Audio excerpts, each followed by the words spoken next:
समझेंगे और फिर उसको अपने जीवन में लागू करेंगे, ताकि आप इस सत्य को स्वीकार कर लें, तो स्वतः ही आप दुख से बाहर निकल जाएंगे। महाकारुणिक तथागत बुद्ध ने कहा है कि ये संसार अनित्य है, यानी कि ये संसार नाशवान है। जो आया है उसका जाना तय है, जिसका जन्म हुआ है उसका मरण निश्चित है, जो बना है उसका बिगड़ना निश्चित है। जब आप इस सत्य को स्वीकार कर लेंगे तो आप स्वतः ही दुख से बाहर निकल जाएंगे। फिर आप रोना विलाप करना ये बंद कर देंगे। ये जो सब हम कर रहे हैं ये मोह के कारण कर रहे हैं और अज्ञानता और अविद्या के कारण कर रहे हैं। जैसे महाकारुणिक तथागत ने अपने ही काल में अपनी देशनाओं के माध्यम से जो ऐसी स्थिति में जो अपने प्रियजन परिवारजनों के वियोग में इतने गहरे दुख में चले गए कि उनकी स्थिति पागल जैसी हो गई, लेकिन महाकारुणिक तथागत बुद्ध की देशना सुनकर वो फिर चेतना में लौटे और सामान्य जीवन जीने लगे। यहाँ तक कि वो भिक्षु और भिक्षुणियाँ बनी और अरहत हो गई। तो इसलिए आज आप भी इस सत्य को जान लें और अपने जीवन को सुंदर बनाने का काम करें, इस दुख से बाहर निकलने का काम करें। तो मैं एक दो घटना का जिक्र करता हूँ।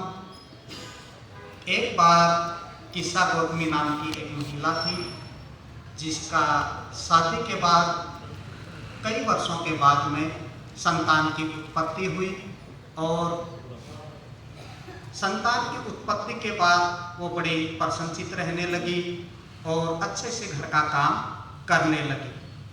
सुबह जगने से लेकर रात को सोने तक बच्चे को खिलाने नहलाने और उसका पालन पोषण करते हुए अपने घर के काम बड़े अच्छे से कर रही थी और पता ही नहीं चलता था कि कब दिन निकल गया कब रात हो गई। एक बार रात को ऐसे ही जैसे पहले बच्चे को दूध पिलाती थी, घर का काम करती थी और सो जाती थी, ऐसे ही सो गई। लेकिन सुबह जब वो उठी तो बच्चा नहीं उठा। उसने उसको हिलाया डुलाया और बच्चा ऐसे ही सोया रहा। परिवार वालों ने देखा और पाया कि रात को किसी जहरीले सर्प ने उसको काट लिया और बच्चा मृत्यु को प्राप्त हो गया। परिवार वालों ने खूब समझाया कि किस्सा तेरा पुत्र है, मर चुका है, ला इसे हमें दे दे ताकि हम इसका अंतिम संस्कार कर दें। लेकिन किस्सा गौतमी पुत्र के मोह में इतने गहरे में चली गई कि वो इस बात को मानने के लिए तैयार ही नहीं थी और कहने लगी नहीं नहीं, मैंने तो जैसा सुलाया था मेरा बच्चा तो वैसा ही है, ना कहीं इस पर चोट के निशान है, ये तो छोटे छोटे चिन्ह ही तो हैं, ऐसे कोई मरता थोड़ा ही है। और वो छाती से चिपकाए हुए ऐसे पागल जैसी हो गई और इधर उधर डोलने लगी। बहुत सारे श्रद्धावान उपासकों ने उपासिकाओं ने उसे समझाने का प्रयास किया, लेकिन वो मानने को तैयार नहीं थी। एक बार महाकारुणिक तथागत बुद्ध भिक्षु संघ के साथ सारिका करते हुए उस नगर में आए और किसी श्रद्धावान उपासक ने बताया कि महाकारुणिक तथागत बुद्ध की अनुकंपा अगर किस्सा गौतमी पर हो जाए तो इसका कल्याण हो जाए, और कहा कि इसे बताओ कि महाकारुणिक तथागत बुद्ध आए हुए हैं, वही इसका कल्याण कर सकते हैं। तो किसी ने जाके बताया कि यही नगर के बाहर महाकारुणिक तथागत बुद्ध आए हुए हैं, अगर आप महाकारुणिक तथागत बुद्ध से याचना करें तो वो आपके पुत्र को जीवित कर सकते हैं। जब ये सब किस्सा गौतमी के कानों में पड़े तो किस्सा गौतमी उधर ही चल पड़ी जहाँ महाकारुणिक तथागत बुद्ध ठहरे हुए थे। महाकारुणिक तथागत बुद्ध को नमन किया, याचना की कि हे तथागत, सब लोग कहते हैं मेरा पुत्र मर गया है, क्या ऐसे कि कोई मरता है? मैंने ठीक से इसे सुलाया था, दूध पिलाया था और ना इस पर कोई चोट के निशान है, जैसा सुलाया था वैसा ही है और सब कहते हैं कि मर गया है। महाकारुणिक तथागत बुद्ध ने किस्सा गौतमी के हालात को देखा और समझ लिया कि ये पुत्र के मोह में इतने गहरे दुख में चली गई है कि अब ये सच को सच और झूठ को झूठ, सत्य को सत्य और असत्य को असत्य समझ में नहीं आ रहा है। ये इसको ठीक से समझ नहीं रही है। महाकारुणिक तथागत बुद्ध का अपना ही एक तरीका था लोगों को समझाने का, उनको असत्य से सत्य के मार्ग पर चलाने का। महाकारुणिक तथागत बुद्ध ने कहा कि हाँ किस्सा गौतमी, लोग ठीक कह रहे हैं, लेकिन मैं आपके पुत्र को जीवित करूंगा। और ये बात सुनते ही किस्सा गौतमी खुश हुई।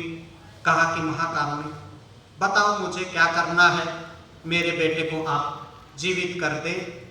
तो कहा कि जाओ, इस नगर में जाओ और किसी भी घर से एक मुट्ठी सरसों की ले आओ।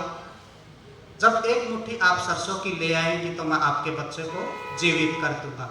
और किस्सा गौतमी ये बात सुनकर चलने लगी। कहा किस्सा गौतमी ठहरो, बात को पूरी सुनो। सरसों की मुट्ठी उसी घर से लेके आनी है जिस घर में कोई मरा ना हो। और किस्सा गौतमी गई, दरवाजा खटखटाया, कोई बहन निकली कि बहन मुझे एक मुट्ठी सरसों की चाहिए है। कहा कि एक मुट्ठी क्या, आप एक बोरी ले जाओ, जितनी चाहिए आप उतनी ले जाओ, फिर ये तो बताओ इसका करना क्या है। कहा कि महाकारुणिक तथागत बुद्ध ने ऐसा ऐसा कहा है और एक मुट्ठी सरसों की अगर मैं ले जाऊंगी तो मेरे पुत्र को जीवित कर देंगे, लेकिन ये तो बता तुम्हारे घर में कोई मरा तो नहीं है। महाकारुणिक तथागत बुद्ध ने कहा है कि सरसों की मुट्ठी उसी घर से लेके आना है जिस घर में कोई मरा ना हो। कहा कि बहन, मेरी तो सास अभी कुछ दिन पहले ही हमें छोड़ के चली गई। तो कहा नहीं नहीं, फिर मैंने आपके घर से सरसों नहीं लेनी। फिर दूसरा दरवाजा खटखटाया, फिर तीसरा, और पूरे नगर में वो घूम गई, लेकिन किसी का पिता चला गया तो किसी की माता चली गई, किसी का भाई चला गया तो किसी की बहन चली गई, किसी का पुत्र चला गया तो किसी का पिता चला गया, और ऐसा एक भी घर नहीं मिला जिसमें कोई मरा ना हो। तो हे श्रद्धावान उपासकों, आप भी समझो, ये संसार अनित्य है, ये संसार नाशवान है, यहाँ सदा सदी कोई नहीं रहने वाला। तथागत बुद्ध ने कहा है कि सब अस्थाई है, यहाँ सफाई कुछ नहीं है।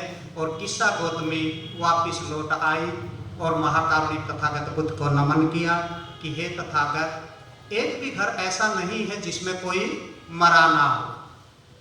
महाकारुणिक तथागत बुद्ध ने देखा कि अब किस्सा गौतमी की चेतना लौट आई है, ये सच को सच जान सकती है, अब इसे समझाया जा सकता है। तब महाकारुणिक तथागत बुद्ध ने कहा कि किस्सा गौतमी, ये संसार अनित्य है, ये संसार नाशवान है, यहाँ जो आया है उसका जाना तय है। जो जन्म लिया है जिसने, उसका मरण निश्चित है, जो बना है उसका बिगड़ना निश्चित है। और ये बात किस्सा गौतमी को समझ में आ गई और उस दुख से बाहर निकल गई। और जब महाकारुणिक तथागत बुद्ध ने परिवार के लोगों को संकेत किया, परिवार के लोगों ने कहा कि किस्सा गौतमी लाओ, ये बच्चा हमें दे दो, और किस्सा गौतमी ने सहमति से उस बच्चे को दे दिया और परिवार के लोगों ने उसका अंतिम संस्कार कर दिया। तो इसलिए आप भी इस सत्य को स्वीकार करें, यहाँ किसी ने नहीं रहना है। हम इस संसार में अभी जितने जीव हैं, प्राणी हैं, उससे कई लाख गुना प्राणी जा चुके हैं। हमें भी अपना सफर तय करके जाना है। बस इस सत्य को आप जान लेंगे तो फिर आप सबसे ही दुख से बाहर निकल जाएंगे। एक पेड़ है, वो भी अपने पत्तों को है पोषण देना बंद कर देता है और पत्ते पीले होकर अपने आप ही सभी झड़ जाते हैं। जब पत्ते झड़ते हैं तभी नए पत्ते आते हैं। इसलिए अगर कोई मरे ना तो यहाँ इस संसार में पैर रखने की भी जगह ना मिले। इसलिए प्रकृति का ये नियम है कि यहाँ जो आया है उसे जाना है और किसी नए का स्वागत करना है। तो इसलिए आप इस सत्य को जान लें और कभी भी आप अविद्या के कारण, मोह के कारण आपने दुख में नहीं जाना है। इस सत्य को स्वीकार करके ठीक से अंतिम संस्कार करके अपने परिवार को, अपने कारोबार को, अपने बच्चों की शिक्षा दीक्षा को अच्छे से संभालना है। अब जैसे श्रद्धावान उपासक डॉक्टर संतलाल चले गए हैं, अब उनकी शिक्षाओं को अपने जीवन में उतारें और उनकी जिम्मेदारी को भी अपनी जिम्मेदारी मानकर अपने परिवार का ठीक से पालन पोषण करें। और जब वो वैचारिक रूप से आपके साथ रहेगा तो फिर आपको कभी भी दुख नहीं होगा, कभी भी एहसास नहीं होगा कि मेरे पिताजी, मेरे दादाजी हमें छोड़ के चले गए हैं। एक घटना का और मैं जिक्र करता हूँ ताकि आपको ठीक से समझ में आ जाए। एक बार एक नवयुवक का पिता उस परिवार को, इस दुनिया को छोड़ के चला गया और बहुत सारे लोगों ने बताया, समझाया, लेकिन वो मानने को तैयार नहीं था और कहने लगा कि मुझे मेरे पिता का पिंडदान करवाना है ताकि मेरे पिता की जो आत्मा भटक रही है उसको मुक्ति मिल जाए। बहुत सारे लोगों ने समझाया कि महाकारुणिक तथागत बुद्ध कहते हैं आत्मा, परमात्मा, स्वर्ग, नरक, ईश्वर, भगवान ये कुछ नहीं है और आप अविद्या के कारण ऐसा कर रहे हैं, आप दुख के कारण ऐसा कह रहे हैं, ऐसा कुछ नहीं है। लेकिन नवयुवक मानने को तैयार नहीं था और जो भी मिलता उसी से कहता कि मुझे कोई ऐसा पहुंचा हुआ पंडित बताओ, कोई ऐसा पुरोहित बताओ, कोई ऐसा तंत्र मंत्र करने वाला बताओ, कोई ऐसा पूजा पाठ करने वाला बताओ ताकि वो मेरे पिता का पिंडदान कर दे और मेरे पिता की भटकती हुई आत्मा को शांति मिल जाए। एक बार ऐसे ही महाकारुणिक तथागत बुद्ध चारिका करते हुए भिक्षु संघ के साथ उस नगर में भी आए हुए थे, क्योंकि महाकारुणिक तथागत बुद्ध ने पूरे जीवन चारिका की और पैदल ही चलते रहे, एक गांव से दूसरे गांव, एक नगर से दूसरे नगर। ये सभी एक बार बैठ जाओ, आप बाद में सभी नमन करना, पुष्प अर्पित करना, एक बार सभी बैठ जाओ। तो किसी श्रद्धावान उपासक ने कहा कि महाकारुणिक तथागत बुद्ध आए हैं, अगर वो आपके पिता का पिंडदान कर दे तो आपके पिता की आत्मा को मुक्ति मिलना निश्चित है। और नवयुवक को जब ये बात सुनी, नवयुवक जहाँ महाकारुणिक तथागत बुद्ध ठहरे हुए थे वहाँ दौड़े दौड़े गए, महाकारुणिक तथागत बुद्ध को नमन किया और याचना की, हे तथागत, मेरे पिताजी कुछ दिन पहले हमें छोड़ के चले गए हैं और अगर आप मेरे पिता का पिंडदान कर दें तो उनकी आत्मा को मुक्ति मिल जाए। महाकारुणिक तथागत बुद्ध तो बुद्ध थे, सम्यक संबुद्ध थे, वो व्यक्ति को देख के ही पता लगा लेते थे कि व्यक्ति की क्या अवस्था है, उसकी मन की क्या स्थिति है, उसकी क्या दशा है और उसका क्या समाधान है।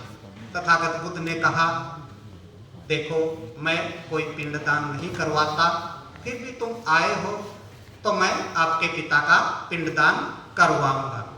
और कहा कि जाओ, अपने घर जाओ और 2 मिट्टी के घड़े लेके आना, एक में देसी घी भरना और एक में कंकड़ पत्थर भरना और ऊपर ठीक से उसका मुंह बंद कर देना। नवयुवक ने महाकारुणिक तथागत बुद्ध को नमन किया।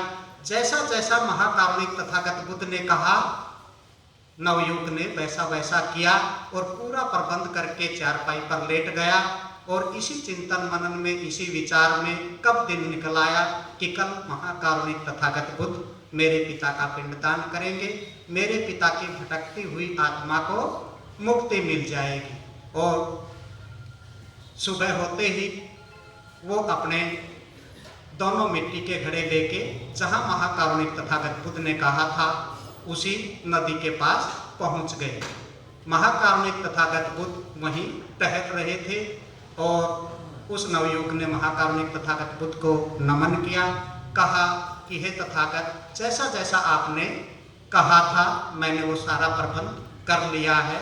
तो कहा कि जाओ भी इस नदी के अंदर उतर जाओ। जैसे ही वो थोड़े ही गहरे पानी में गया कि बस रुक जाओ, और तथागत बुद्ध ने उसे एक मजबूत सा डंडा दिया, कहा कि इस घी से भरे हुए मटकों को तोड़ दो। और नवयुवक ने मन ही मन खुश होते हुए उस मटके को तोड़ दिया, और जैसे ही देसी घी से भरा हुआ मटका टूटा, घी पानी के ऊपर तैरने लगा। जहाँ जहाँ पानी जा रहा था घी भी तैरता हुआ उसके ऊपर जा रहा था। और महाकारुणिक तथागत बुद्ध ने कहा कि लो, अब ये दूसरा घड़ा तोड़ दो जिसमें कंकड़ पत्थर भरे हुए हैं। और नवयुवक ने मन ही मन खुश होते हुए कि पिंडदान तो सही दिशा में जा रहा है, अब मेरे पिता की मुक्ति, आत्मा की मुक्ति मिलना निश्चित है। और उसने वो दूसरा घड़ा भी तोड़ दिया, और जो कंकड़ और पत्थर हैं वो वहीं पानी में बैठ गए, और कहा कि बस अब बाहर आ जाओ। और नवयुवक पानी से बाहर आया, महाकारुणिक तथागत बुद्ध को नमन किया, कहा कि हे तथागत, और बताओ मुझे क्या करना है ताकि मेरे पिता की आत्मा को मुक्ति मिल जाए। तो कहा बस मुझे तो इतना ही पिंडदान आता था, अब इस नगर में जाओ, किसी ऐसे पुरोहित को बुलाओ, किसी ऐसे पंडित को बुलाओ, किसी ऐसे तंत्र मंत्र पूजा पाठ करने वाले को बुलाओ जो अपने तंत्र मंत्र, अपनी पूजा पाठ से, अपने पुरोहित गिरी से इस तैरते हुए घी को तो पानी के नीचे बैठा दे, और पानी के नीचे बैठे हुए कंकड़ पत्थर को पानी के ऊपर तैरा दे। अगर ऐसा कोई पुरोहित, ऐसा कोई पुजारी, ऐसा कोई तंत्र मंत्र पूजा पाठ करने वाला मिल जाए तो आपके पिता की आत्मा को मुक्ति मिलना निश्चित है। और नवयुवक ने तथागत बुद्ध को नमन किया कि हे तथागत, ये तो प्रकृति के खिलाफ है। घी तो पानी के ऊपर ही तैरेगा और कंकड़ पत्थर तो पानी के नीचे ही रहेंगे, ऐसा तो कोई नहीं कर सकता। तब महाकारुणिक तथागत बुद्ध ने ये जान लिया कि अब ये दुख से बाहर आ गया है, ये चेतना में आ गया है, अब ये सच को सच जान सकता है, इसको अब समझाया जा सकता है। तब महाकारुणिक तथागत बुद्ध ने कहा कि सुनो, यहाँ आत्मा, परमात्मा, नरक, स्वर्ग, ईश्वर, भगवान कुछ नहीं है। अगर आपके पिता ने अपने जन्म के बाद और मृत्यु से पहले इस जीवन काल में अकुशल कर्मों से बचते हुए, कुशल कर्म करते हुए अपना भी कल्याण किया है और दूसरों के कल्याण में भी भागीदारी की है, तो आपके पिता की ये प्रशस्ति, प्रशंसा ऐसे फैलेगी जैसे पानी के ऊपर घी फैल रहा है, तैर रहा है। अगर आपके पिता ने अकुशल कर्म करते हुए और कुशल कर्म न करते हुए कोई अगर कार्य नहीं किया है, किसी दूसरे के दुख सुख में सहयोग नहीं किया है, तो आपके पिता की जो प्रशस्ति और प्रशंसा है ऐसे ही बैठ जाएगी जैसे कंकड़ और पत्थर। तो हे श्रद्धावान उपासिकाओं, उपासक, आप भी इस बात को समझो कि हमें सत्य के मार्ग पर चलते हुए, शीलों का पालन करते हुए, हमें अष्टांगिक मार्ग का पालन करते हुए, दान पारमिताओं का अभ्यास करते हुए हमें निब्बान का द्वार खोलना है, और खोलना ही नहीं, निब्बान को प्राप्त करना है। अगर आपका भी ये लक्ष्य बन जाए, इस सत्य को जान जाए, तो आपका भी कल्याण हो जाए और आपकी भी प्रशस्ति और प्रशंसा ऐसे ही फैलने लगेगी जैसे पानी के ऊपर देसी घी फैलता है, पानी के ऊपर घी तैरता है। नहीं तो अगर आप अविद्या में रहेंगे और आप ऐसे ही मन में कटुता लिए हुए बुरे कर्म करते रहेंगे, तो आपका कोई नाम लेने वाला नहीं बचेगा और आपकी प्रशस्ति और प्रशंसा ऐसे ही बैठ जाएगी जैसे कंकड़ और पत्थर बैठ जाते हैं। इसलिए ना आपको स्वर्ग के लालच में फंसना है, ना नरक से भय से डरना है। आपने सत्य को जानना है और महाकारुणिक तथागत बुद्ध की शरण में रहते हुए, शीलों का पालन करते हुए अपना भी कल्याण करना है और दूसरे लोगों के कल्याण में भागीदार बनना है, उनका भी मार्गदर्शन करना है। इसलिए आपका भी कल्याण हो जाएगा और आपके प्रयास से, आपके मार्गदर्शन से अनंत लोगों का कल्याण हो जाएगा। बस इस सत्य को आप जान लें तो आप सबसे ही अविद्या से बाहर निकल जाएंगे और सारे दुखों का जो कारण है वो अविद्या है। बस आप महाकारुणिक तथागत की शरण में आएंगे, शीलों का पालन करेंगे, सत्य को जानेंगे तो आप सबसे ही अविद्या से बाहर निकल जाएंगे, दुखों से बाहर निकल जाएंगे, समस्याओं का अंत हो जाएगा और आपको फिर कभी दुख है वो प्रभावित नहीं करेंगे।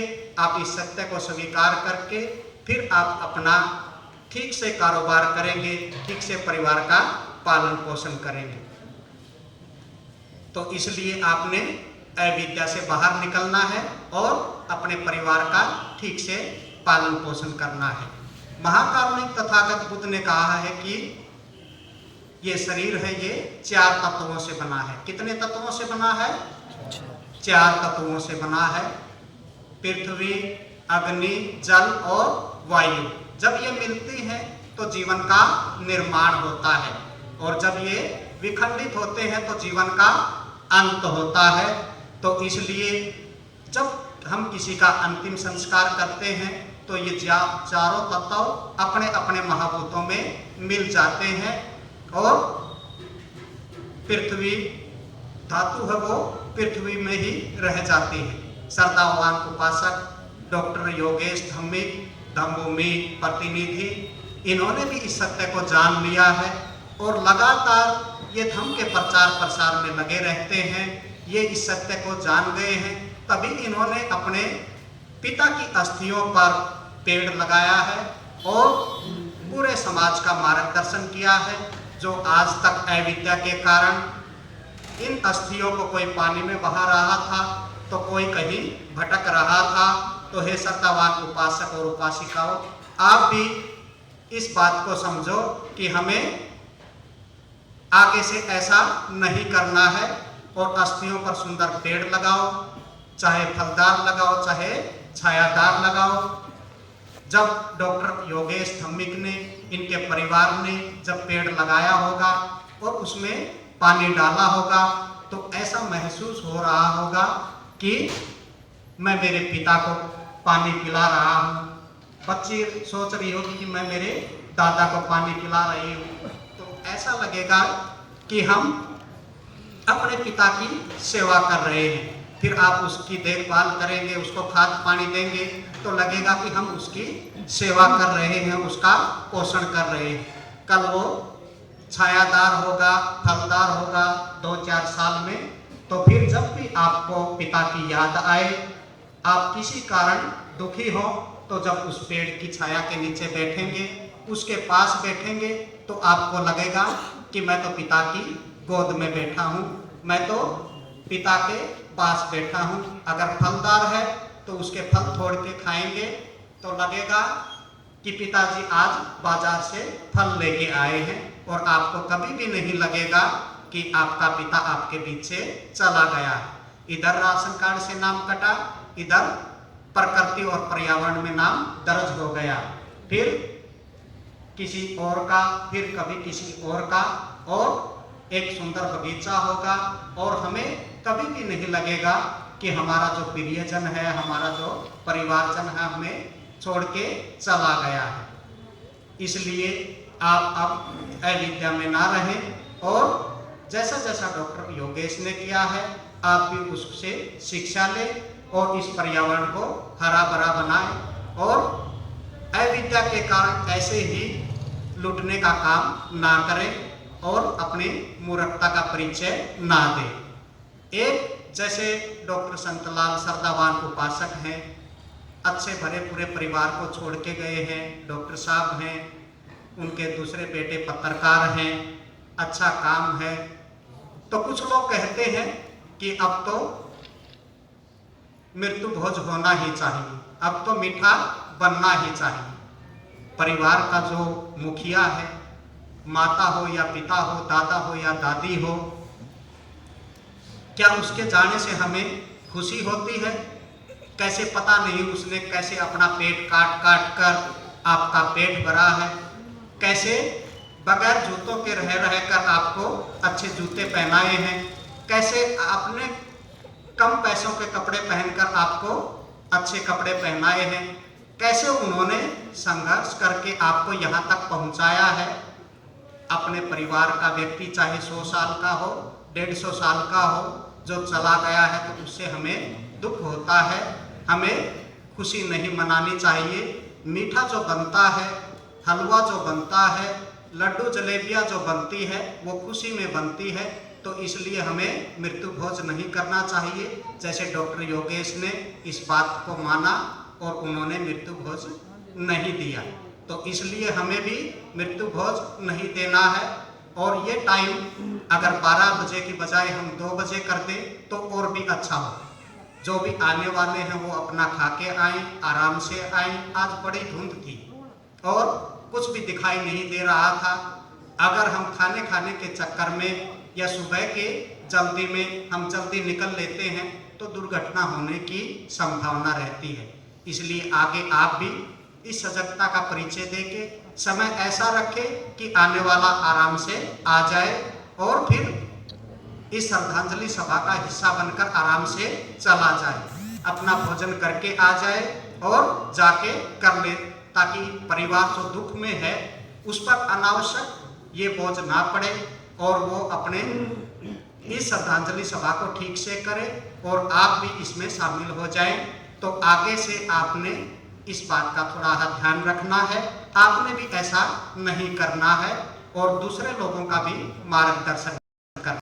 जन्म से मरण तक हम अज्ञानता और अविद्या के कारण खुद भी कर्ज में चले गए और पूरे समाज को इन कुरीतियों के कारण कर्ज में धकेल दिया है। अगर आप श्रद्धावान उपासक डॉक्टर योगेश धम्मिक की तरह आप भी सजगता का परिचय देंगे और इस तरह सिंपल तरीके से अपनी ये देशनाएं करवाएंगे, अपने संस्कार करेंगे, तो हम फिजूल खर्ची से बच पाएंगे। फिर हमारा परिवार और हमारा समाज है फिर तरक्की करने लगेगा। फिर हमारे भी स्कूल और कॉलेज होंगे, यूनिवर्सिटियाँ होंगे, नालंदा और तक्षशिला का दौर फिर लौट आएगा। बस यही महाकारुणिक तथागत बुद्ध चाहते थे और यही बाबा साहब चाहते थे। बस आप भी ऐसा ही चाहने लग जाएं तो हम सबका कल्याण हो जाए और फिर बुद्ध का शासन लौट आए। बस हमारा लक्ष्य यही होना चाहिए। केवल अविद्या अज्ञानता के कारण हमें दुख में ही रोते नहीं रहना है और कोई छोटी ही खुशी में ही डीजे बजाते हुए उछलते कूदते नहीं रहना है। हमें समता के भाव में रहना है और अपना भी कल्याण करना है और दूसरों के कल्याण में भी हमें अपनी भागीदारी देनी है। बस इस बात को आप जान जाएं तो आपका भी कल्याण हो जाए। और एक बार फिर महाकारुणिक तथागत बुद्ध परम श्रद्धेय बोधिसत्व बाबा साहब डॉक्टर आम्बेडकर को कोटि कोटि नमन करते हुए, भारत के महान भिक्षु डॉक्टर करुणाशील राहुल व भिक्षु संघ को वंदनामी करते हुए, श्रद्धावान उपासक डॉक्टर संतलाल को श्रद्धा सुमन अर्पित करते हुए इस परिवार के लिए और आप सभी के लिए साधुवाद मंगल कामनाएं कि आपने अपनी ही व्यवस्था के तहत, अपनी सभ्यता के तहत आपने ये संस्कार करवाने का काम किया। अपनी ही विचार को, अपनी ही व्यवस्था को मजबूत करने का काम किया। आने वाले दिनों में ये व्यवस्था इतनी मजबूत होगी, फिर यही आपको कारोबार देगी, यही आपको व्यापार देगी, यही आपको डॉक्टर देगी और यही आपको हॉस्पिटल देगी, यही आपको प्रोफेसर देगी और यही आपको विश्वविद्यालय देगी, यही आपको एसपी और डीएम देगी, यही आपको सीएम और पीएम देगी। फिर इस देश को हम वैसा ही बना पाएंगे जैसा महान सम्राट अशोक के समय था, जैसा बाबा साहब चाहते थे, जैसा बुद्ध चाहते थे। बस आप भी चाहने लग जाएं तो ये काम पूरा हो जाए और हम सबका कल्याण हो जाए। तो इसी के साथ इस परिवार के लिए एक बार बहुत बहुत साधुवाद, मंगल कामनाएं। और आप सभी इस श्रद्धांजलि सभा में आए, आपका भी मंगल हो। भवतु सब मंगल, सबका मंगल।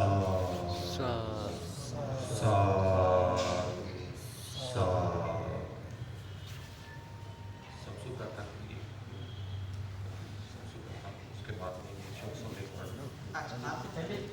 पहले शोक संदेश पहले वो